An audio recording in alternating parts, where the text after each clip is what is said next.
اعوذ باللہ السمیع العلیم من الشیطان الرجیم بسم اللہ الرحمن الرحیم اللہم اجعلنی فیہ من المستغفرین واجعلنی فیہ من عبادک الصالحین القانتین واجعلنی فیہ من اولیائک المقربین برحمتک یا ارحم الراحمین۔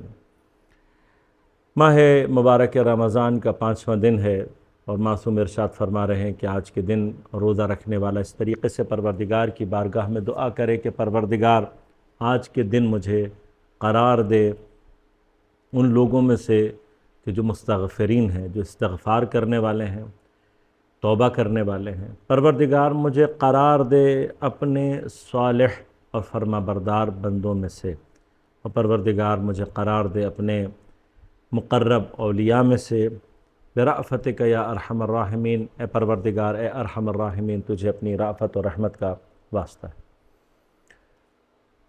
انسان کے لیے کمال کا مقام یہ ہے کہ وہ اپنے پروردگار سے قربت کے مراحل کو طے کرے۔ اس چھوٹی سی ایک دعا کے اندر امام معصوم نے 3 بہت زبردست مقامات کو یا 3 ایسے سٹیپس کو بیان کیا ہے کہ کوئی بھی شخص اگر سیر اللہ کرنا چاہتا ہے ایک چھوٹی سی دعا کے اندر یہ 3 مرحلے۔ سب سے پہلا اللہم اجعلنی فیہ من المستغفرین، یہ پہلا سٹیپ ہے، یہ پہلا مرحلہ ہے۔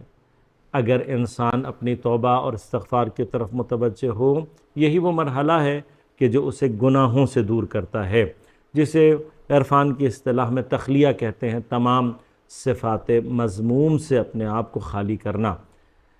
ہم گناہ کے پتلے ہیں، ہم سے غلطی کی توقع ہے، لیکن اس تمام تر توقع کے ساتھ پروردگار وہ رؤوف الرحیم ذات ہے کہ جس نے اپنی توبہ کے دروازوں کو کھولا ہوا ہے۔ لیکن جب تک انسان اپنے گناہوں کی طرف متوجہ نہیں ہوتا، اپنی بیماریوں کی طرف متوجہ نہیں ہوتا، وہ علاج کی طرف متوجہ نہیں ہوتا، لہذا استغفار بنیادی طور پر اپنی ان روحانی بیماریوں کی طرف متوجہ ہونا ہے، اور استغفار ان تمام کا علاج ہے۔ ایک مرتبہ انسان جب اپنے آپ کو گناہوں سے پاک کر لیتا ہے تو پھر اس کے اندر یہ صفت پیدا ہو جاتی ہے کہ وہ پروردگار کا صالح اور فرما بردار بندہ بن سکے۔ پس اللہم اجعلنی فیہ من المستغفرین پہلا سٹیپ، وجعلنی فیہ من عبادک الصالحین القانتین، پروردگار اپنے صالح اور فرما بردار بندوں میں سے مجھے قرار دے۔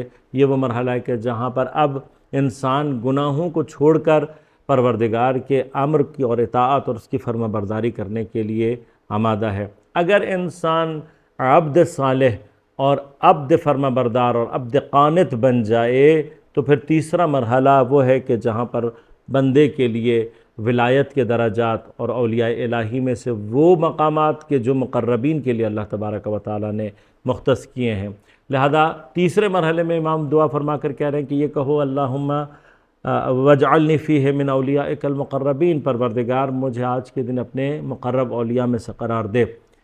استغفار، صالح بندہ بننا اور اولیاء مقرب کے مرحلے تک پہنچنا، یہ سب کچھ کس ذریعے سے ہوگا؟ پروردگار کی رحمت اور رحمت کے ذریعے سے ہوگا، برأفتک یا ارحم الراحمین۔ بس ایک چھوٹی سی دعا میں امام معصوم نے بڑی خوبصورتی کے ساتھ سیر اللہ کے 3 مراحل کو بیان کر دیا۔ خدا ہم سب کو سیر اللہ، پروردگار کے تقرب کے یہ تمام مراتب حاصل کرنے کی توفیق عنایت فرمائے۔ والسلام علیکم ورحمۃ اللہ وبرکاتہ۔